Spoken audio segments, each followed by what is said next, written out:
Welcome, everyone. It's an honor for me to present this talk, and I would like you to please send your questions using the chat, and I will be happy to chat with you and answer and make comments of any of your questions. Geraldo, are you able to see my presentation? Yes, very clear, very clear. Okay, so we're going to, as learning objectives, comment on the diagnosis, classification of flat foot. We're going to talk about conservative treatment options, and of course, we're going to concentrate on surgical options. On physical examination, this is a typical flat foot. You may see this at any age, but we will mainly concentrate on acquired flat feet that shows up in the adult, and they typically have these too many signs toe sign. They have a midfoot sag. The too many signs mean that when you take a look at the ankle and the foot from behind, you see toes that you do normally see when the alignment is normal. But when you have valgus, you see too many toes. When you ask the patient to stand on the tiptoes, sometimes they are not able to do it because they have pain in the posterior tibialis tendon. And if they are able to do it, they typically keep the foot into valgus and the foot doesn't go into varus. Pay attention to this animation. This is the three-dimensional deformity that you see in the flat foot. It's not just valgus, it's valgus, but also is flat foot of the arch, and it's also abduction. So you see that the talus drops down into the medial side of the foot, and that's very important to consider when you perform the surgery. This is a very important point because Kenneth Johnson used to call this acquired flat foot deformity in the adult as posterior tibial tendon insufficiency. And over the years, especially in the last 5 years, we have all came to the agreement that the posterior tibialis tendon is not the origin of the problem. It's actually the full collapse of the medial side that includes the tibialis tendon, of course, PT tendon, the spring ligament, and the deltoid. And this is easy to understand if you consider that when you take the PT tendon to do a tendon transfer, the patient does not end up with a flat foot. So that implies that the PT tendon is not the only structure that preserves the arch. On the other side, when you have this problem, and if you think that the PT tendon is the only issue, if you replace the tendon, you do not correct the problem. And that was understood many years ago, and that's why one of the most common techniques, besides transferring a tendon, adds a medial displacement osteotomy of the calcaneal bone. So just to make this point clear, the posterior tibialis tendon insufficiency as a diagnosis is not correct anymore, and we call this problem acquired flat foot deformity. Now take a look at this patient who is 40 years old, and he had an ankle sprain. So the first thing you need to consider is that this patient is kind of young to have the classical acquired flat foot deformity that typically presents in someone who is older than 60 years old.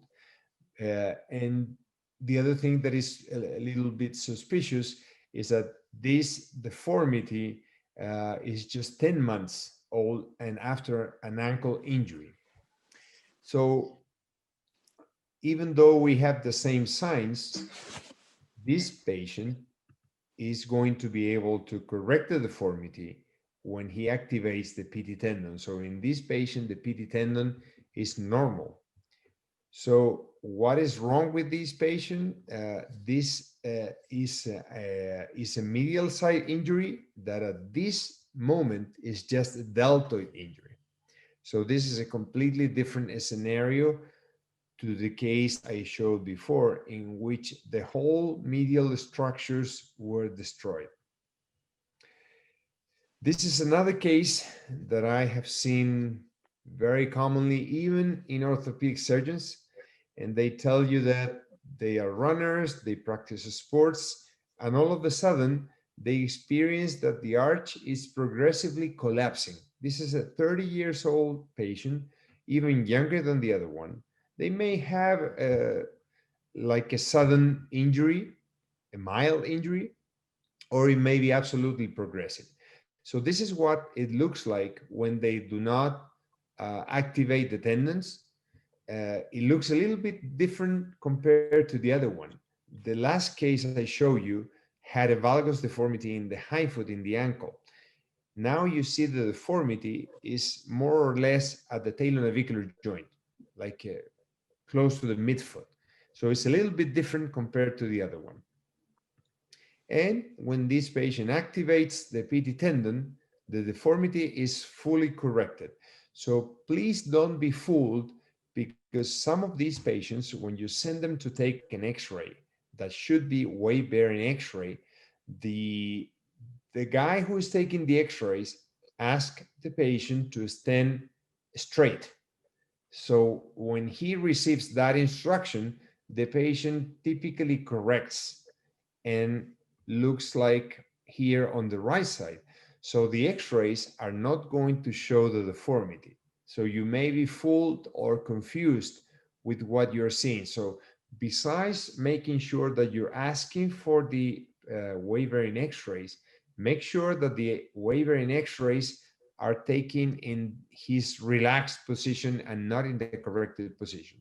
So this particular patient, when you take a look at the X-rays, you see that the apex or the cora or the center of the deformity is at the talonavicular joint, not at the ankle, as you can guess from the clinical picture. And take a look at the uncoverage of the talar head and how it corrects when he activates the PT tendon. So this is a different problem. I mean, the patient we are seeing right now is different to the other two ones I just showed you.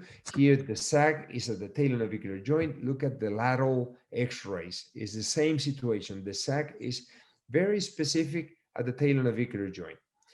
So in this case, your diagnosis should be spring ligament disruption or tear.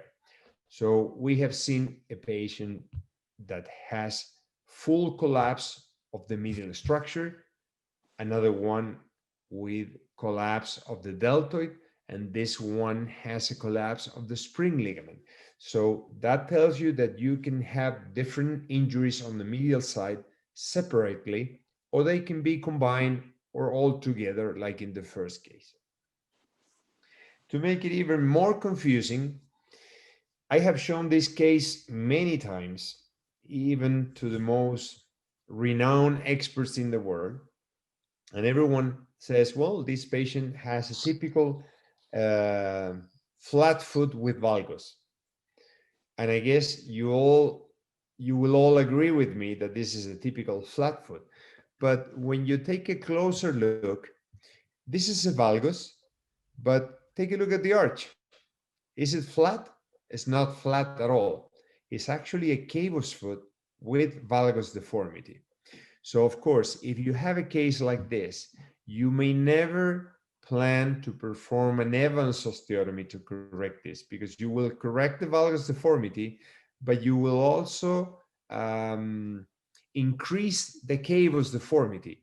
So if you ever think about correcting a deformity like this in someone who is painful enough and doesn't feel well with the inserts, you need to perform something like a medial medializing calcaneal osteotomy like we did in this particular patient.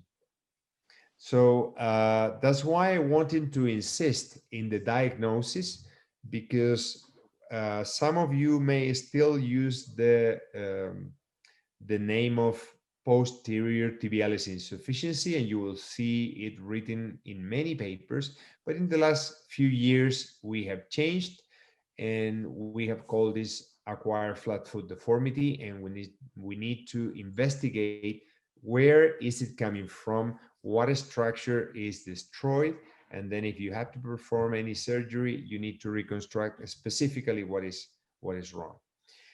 So this is just to emphasize how important are the weight-bearing x-rays taken properly. Right now, instead of the weight-bearing x-rays, we prefer to go with a weight-bearing CT. So if you have it available, it will be more precise. What do you see in the weight-bearing x-rays? This is the normal alignment of the talus and the first metatarsal that are typically in a line. The calcaneal pitch is typically around 20 degrees. So if you have a flat foot, this calcaneal pitch flattens a little bit. And this is the distance of the cuneiform to the floor that is typically around 18 millimeters. And you can measure some other lines, but I think the easiest one to see is the alignment between the center of the axis of the talus and the first metatarsus. In normal arch, you will see this. In a flat foot, it will collapse downwards. In a cavel's foot, it will be inverted the other way around.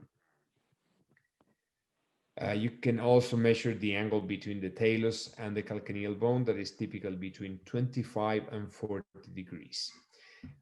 Another thing that you may look at, that this is useful even in trauma, not only in orthopedics, this is called the CIMA line. The CIMA line is the Chopard joint that has this shape. If you have a flat foot, the CIMA line is altered, like in this image on the right side. On the AP view, you typically see the alignment of the talus and the first metatarsal in the same axis, that is in a normal foot. You can also measure the relation between the talus and the navicular, and that's an angle that is typically less than 7 degrees. You can also see the angle between the calcaneal, that's the talus, and that's the calcaneal bone, and that is typically between 15 and 30 degrees. Easiest to see in this AP view is also the CIMA line that is not normal on the right side and normal on the left hand side. And if I go backwards a little bit, another thing that is easy to see is the coverage of the talar head by the navicular. That is normal if it is more than 50%. Most of the time it is close to this, 70%, but if it is less than 50% and going to the lateral side, that is typically an abduction of the foot and is correlated with a flat foot and abduction deformity. Many classifications have been published in the literature. The important thing, because this is one of the most common that you will see written over there, is that stage 1, you do not have a valgus deformity, just typically irritation on the medial side, PT tendon. Stage 4 is the deformity of the hindfoot is present in valgus but is flexible. Stage 3, the deformity is in valgus but rigid with arthritis. And stage 4, added by Meyerson, implies that the valgus is already in the ankle. The most common stage that you will see, and the one that is more challenging, is the one that has different varieties of stage 2. As I told you before, by definition, stage 2 is a valgus deformity that it is flexible. The hindfoot is in valgus. You may have supination that may be flexible as well, or the supination may be rigid. You may also have this abduction, the forefoot going into the lateral side. And you also may have medial column instability that you may see in this picture. When some point of the medial column collapses, going from the talonavicular all the way distal into the first metatarsal and medial cuneiform. On this picture on the right side at the lower level, you will see us measuring the supination.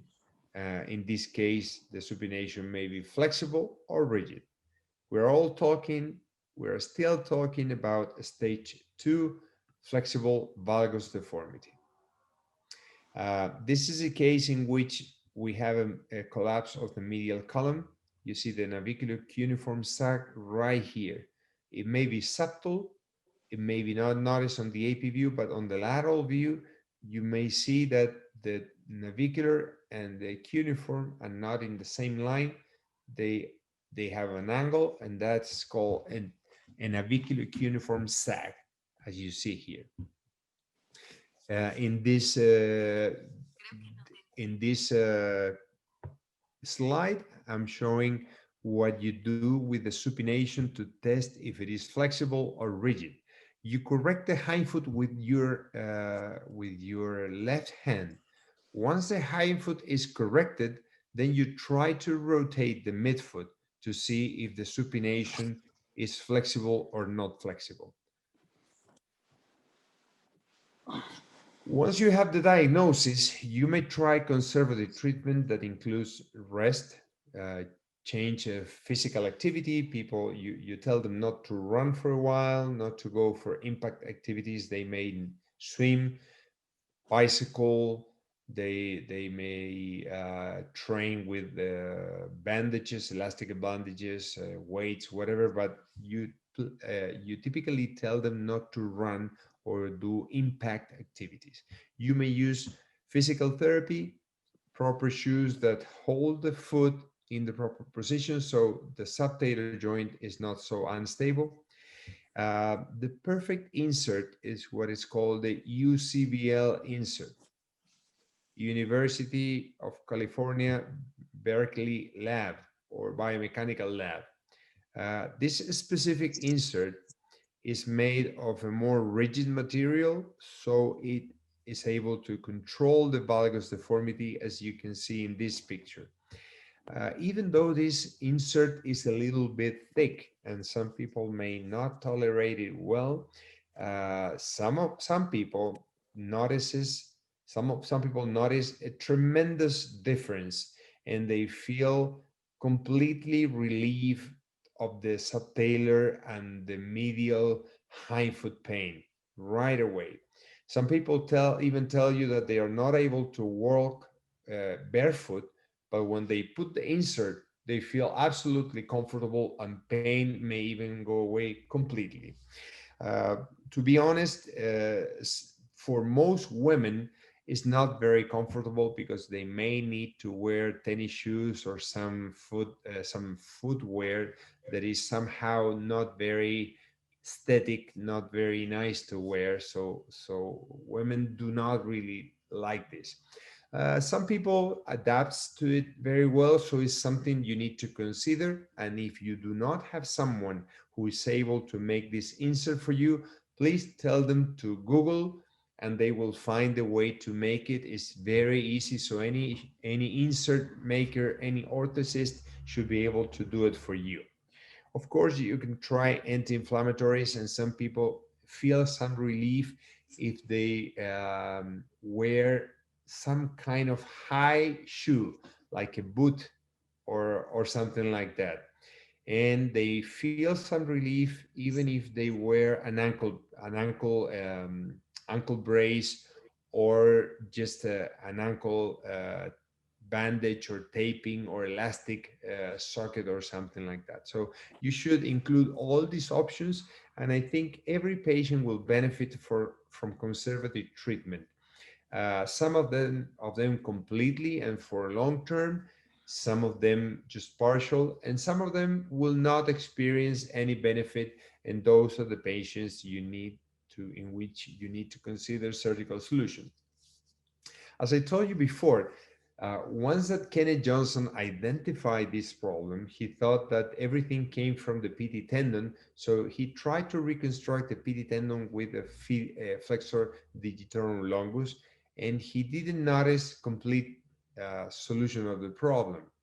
So Mark Myerson came up with the idea of the medializing calcaneal osteotomy plus a reconstruction of the PT tendon with the FDL, and that combination seems to solve most of the problem. This is the way we typically perform the flexor digitorum longus transfer. This is the old PT tendon. This is the FDL taken from the medial side of the foot, and it was uh, passed through a hole in the navicular from downwards into the dorsal aspect of the navicular, and then you could suture that to itself or the PT tendon, or you can use anchors um, or some screws to put it into the proper position and fix it. You need to consider that the FDL has about 30% of the strength of the PT tendon. So it helps a little bit, but as I told you before, as an isolated procedure, never works. As a combined procedure, it may works. Right now, we prefer not to pass the tendon through the navicular. We just suture the tendon side to side to the PT tendon, so we preserve all the plantar insertions that the PT tendon actually has into all the 5 metatarsal in the plantar aspect of the foot. So if we do that now, we will perform a small incisions with 5 minutes technique. And right now we really think about this because we trust the bones and we trust the soft tissues a little bit less. So most of the time we concentrate on bony corrections instead of this soft tissue reconstruction, but it's something that you may do anyway. Uh, the calcaneal osteotomy, this is the way we typically perform the osteotomy, an incision that is oblique following the line of the peroneal tendons and the sural nerve. You displace the sural nerve dorsally, you use your saw, you complete your osteotomy with your osteotome in order not to damage the medial structures. You displace that medially, typically 5 millimeters to 10 millimeters or even a little bit more, and you fix this with screws that do not need to be too big. They do not need to be 6.5 or 7.0. They may be 4.5, or you may use just a step plate here. And if you use that, your technique may be much easier because you do not need x-rays to prove that your screws are in the proper position. This is the way it looks in a diagram, in a drawing.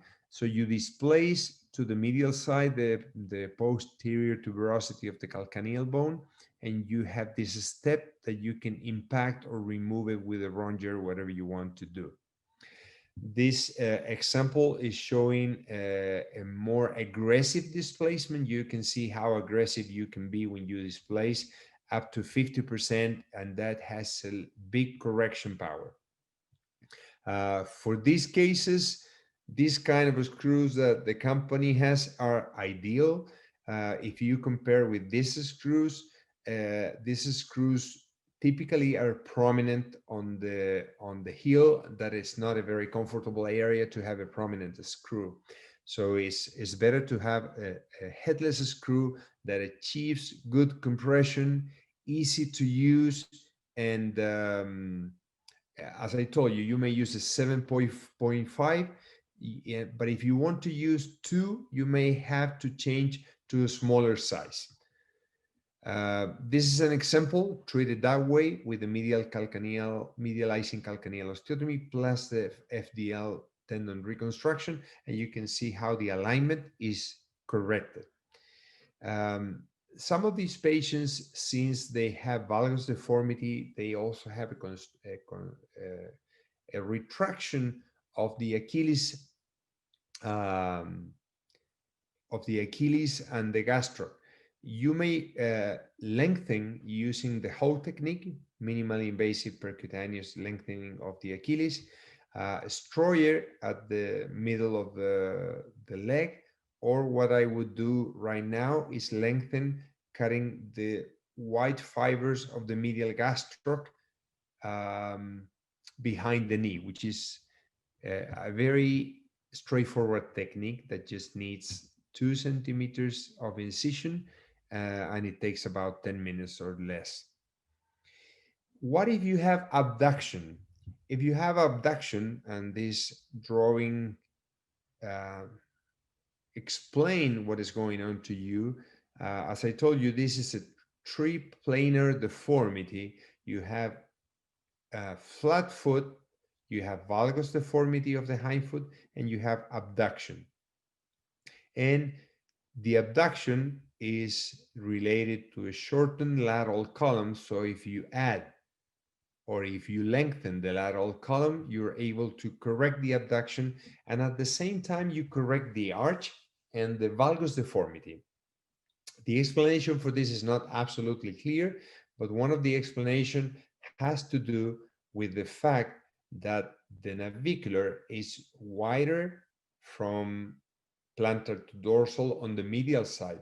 So while you're moving your foot from lateral to medial, the foot typically goes into increasing the arch. That's why probably this lateral column lengthening is so powerful in correcting the deformity. Here we're using a distractor, kind of a Hintermann distractor. The incision is not so big. You need to retract the peroneal tendons.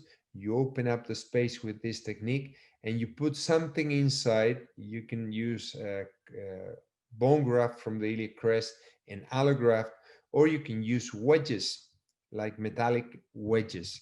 And then to fix it, you may use plates.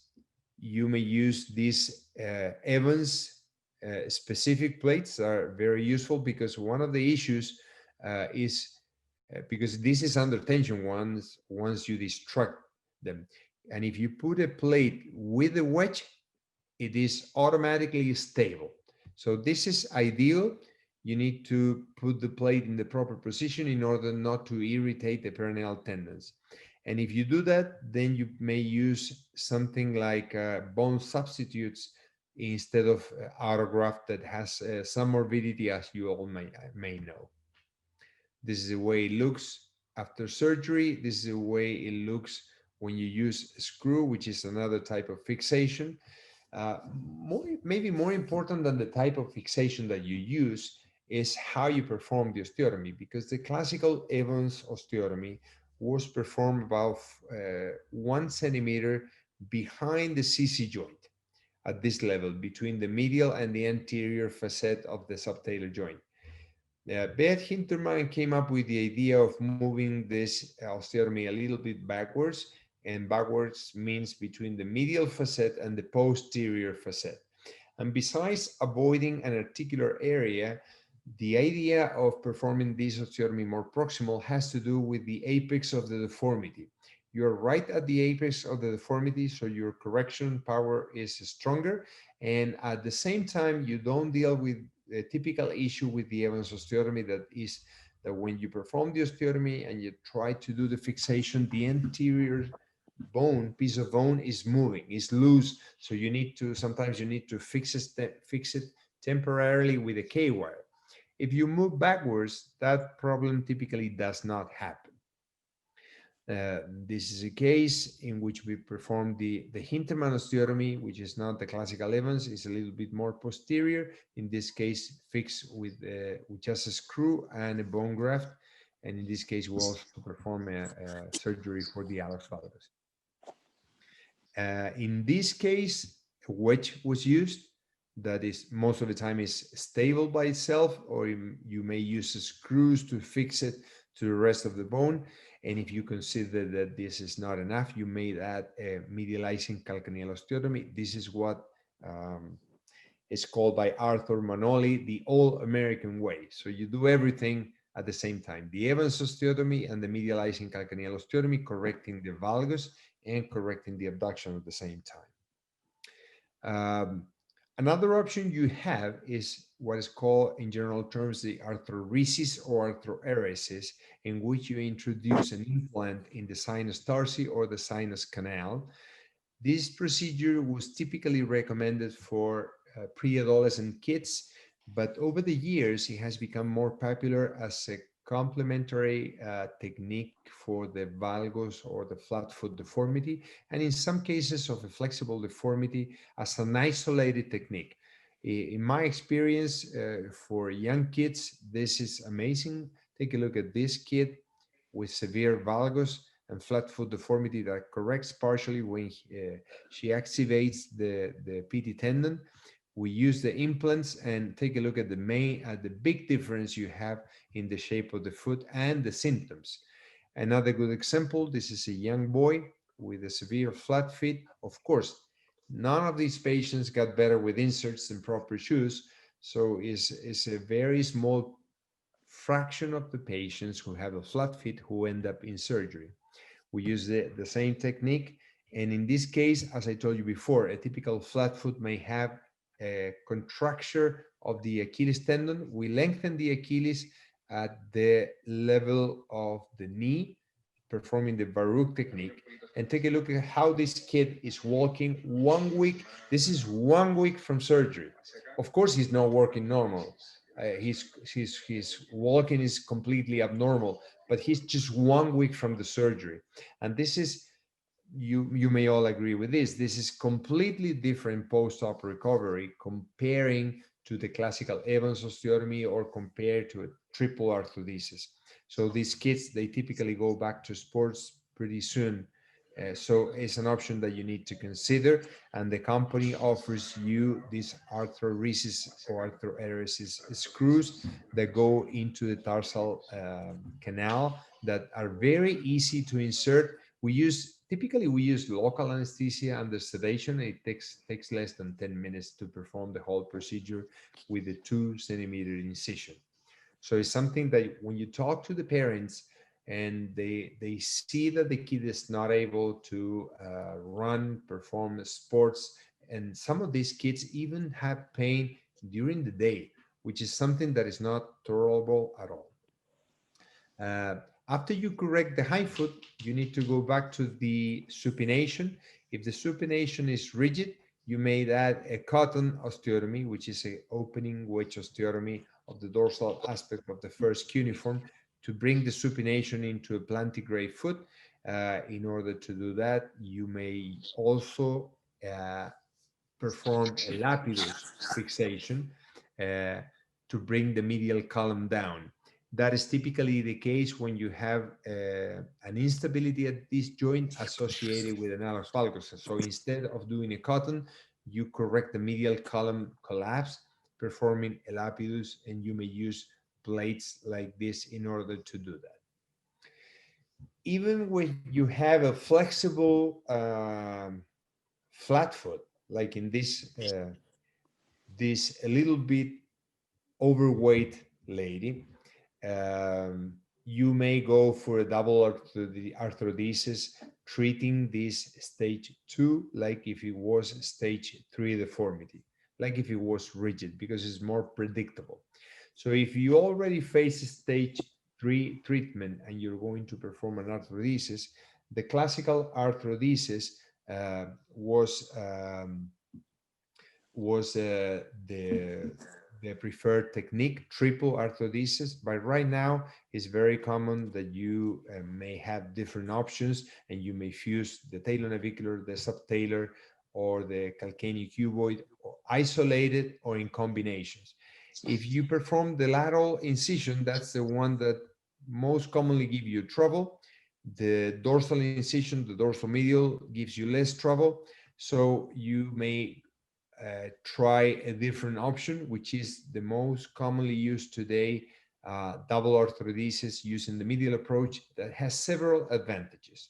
You are at the apex of the deformity. You may use just one incision. you're able to fuse the talonavicular and the subtalar joint, and you are able to rotate everything around in the three planes I told you before.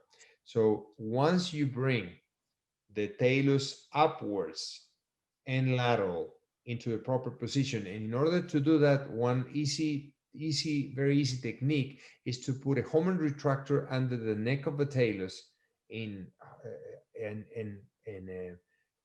extending into the calcaneal bone, and then you bring the head of the talus upwards and you correct everything. You're going to see this, the CC joint opens up, and that's normal. Don't worry about it, and thus it will not give you any trouble.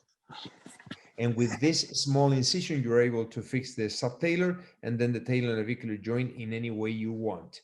So see, this is the correction you achieve. This is the incision that you correct, that you perform.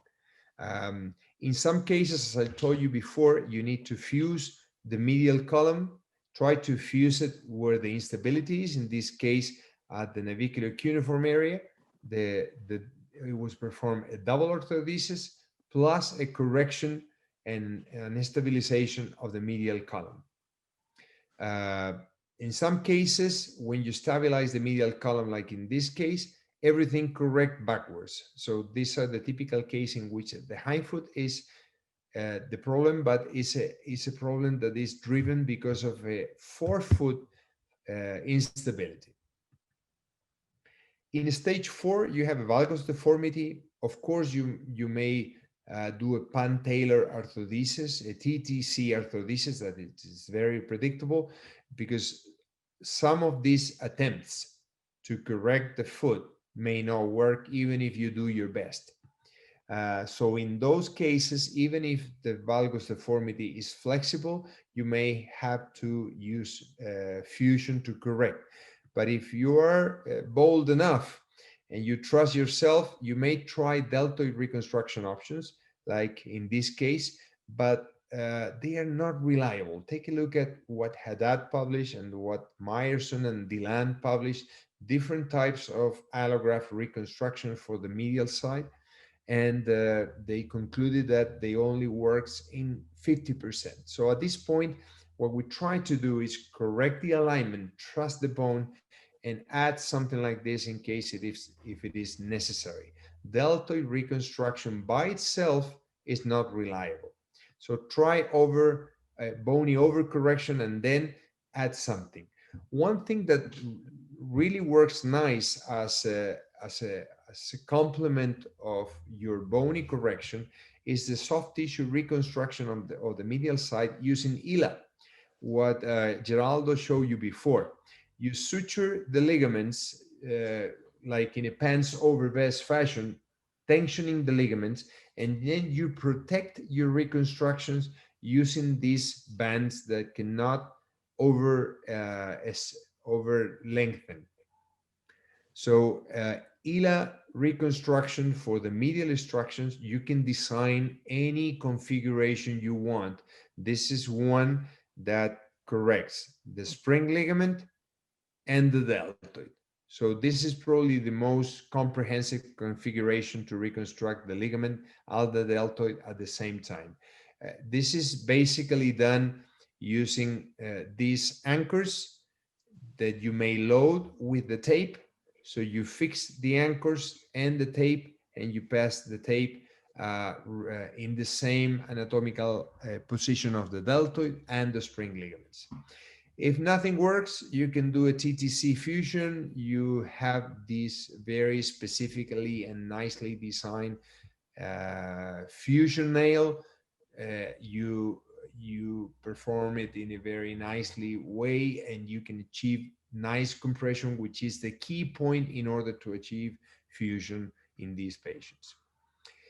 If you want to be more aggressive and you trust yourself, this of course is a Beth Hinterman case. He was facing this case with severe valgus deformity in the foot, abduction, and valgus with arthritis in the ankle. So the only way to solve this problem besides fusion was to perform an ankle replacement plus reconstruction of the hind foot. But the key of the reconstruction here, so it doesn't fail, or at least you decrease the likelihood of failure, is reconstructing and stabilizing the medial column like Bea did in this case. So he ended up with an ankle replacement in proper position and full and nicely reconstructed hind foot and stabilization of the medial column. So as a take-home message, for most acquired flat foot deformities in the ankle, you may use the simple medial calcaneal osteotomy displacement. Right now, we prefer to do this with a minimally invasive technique that I didn't show you, but you can do that with a minimally invasive technique easily and fix it with the screws. If you have adduction, you may lengthen the lateral column. I prefer wedges. If you have some medial collapse, don't take it for granted and fuse any joint that is unstable. Consider double arthrodesis when you have a stage 2 in obese patient, or if you have a stage 3, and consider artrorrise or arthrodese, which is right now my preferred technique for a stage 2 flexible deformities at any age. Any age. And I insist on that because the Americans do not like these procedures very much, and they use that rarely. And when I say Americans, I must say that it is the foot and ankle surgeons that do not like it, because the podiatrists, they use it a lot. And every day I see more foot and ankle surgeons in the United States using these procedures as an isolated technique. If you move into stages 3 and 4, remember that bones rules the correction. The deltoid suture is not reliable by itself. So you may have to use double orthodesis to correct the arch. You may perform TTC fusion or combination and ankle replacement in selected cases in some hands. So thank you very much, and I'm open to answer any questions you may have. Dr. Cristian, I think there is 2 questions on the question and answers, if you can access, or you want me to read. I think, can you access? Sure. Let me see if I can read the question. Sure. This is from Tashfin. I'm not sure that I'm pronouncing this correctly. Explain again decision making in heel valgus without loss of arch on weight bearing. What surgery should be done and what should be avoided? So this is a scenario that may seem weird, but in my hands, it's a scenario that is weird because you don't look for it. When you look for it, like the Americans said, you may have not seen it, but it has surely seen you. So this is a scenario in which you have a valgus deformity of the hind foot, but the arch is not flat, it's cavus. So if you really pay close attention to a patient like this, you will see that the patient complains of medial plane of the hind foot. He's not complaining of the arch. So if he's complaining of that, you need to correct the hind foot malalignment. And since the problem is just valgus deformity of the hind foot, a medializing calcaneal osteotomy performed with a minimally invasive technique seems to be more enough, seems to be reliable, predictable. Another question from my friend Rajiv Shah. He says, your specific indications and contraindications for using arthrodese technique. This is a very good question. I cannot speak for everyone in the world because people have different indications. I can surely tell you that most foot and ankle surgeons right now would consider arthrodese in young patients, adolescents, by itself without any additional procedures. But in my hands, I think that for any even adult, flexible flat foot deformity, even with abduction, this procedure is low morbidity technique, easy to perform, quick recovery, and in the worst of the scenarios, if it fails, you may go for osteotomies or arthrodesis in the future. So I would, Rajiv, my friend, I would really recommend this for any flexible flat feet, even in adults. I have some patients, a few of them, like 5, I think, in which I did the classical technique with osteotomies and tendon reconstruction on one side. And then they came back to me to do something else for the other feet that became worse. And of course, my first thinking was, I have to do the same thing because it worked. Why doing something different? You would never do something different if something that you did worked. But the first patient I saw with this situation, he told me, Cristian, you did the surgery 6 years ago. Now I have read about artrorrise. What about that? Why don't we do that? It was the patient idea. So I said, well, my friend, to be honest, I have done this a lot for young people, but maybe it may not work. And he said, why don't we try? Give me the pros and cons. So we discussed this, and it was the patient decision to go ahead with the artrodese. And after the procedure, he told me, Cristian, this is much better than what you did on the other side. Even though if I feel okay from in the other side, recovery was quicker, pain was less, return to work and sports activity was much quicker and easier. And this foot feels much better than the other one, even if the other one feels very well. So that probably summarizes what I think about arthroresis at this point. But I insist, most of the Americans do not indicate arthroresis as commonly as we do in South America or as we do in Europe and even in Asia. I'm under the impression that people in Asia and in the Middle East are much more prone in indicating arthroresis right now. So, Dr. Cristian, thank you very much for awesome lecture that you gave, and thank you for everybody, the attendees. I think your time that you spend with us worth it, and I hope to see you all soon. Thank you very much, Dr. Cristian, and everybody. Have a good day, everybody. Thank Good you, my night friend. Take for care. the Middle East. Thank you very much. Goodbye.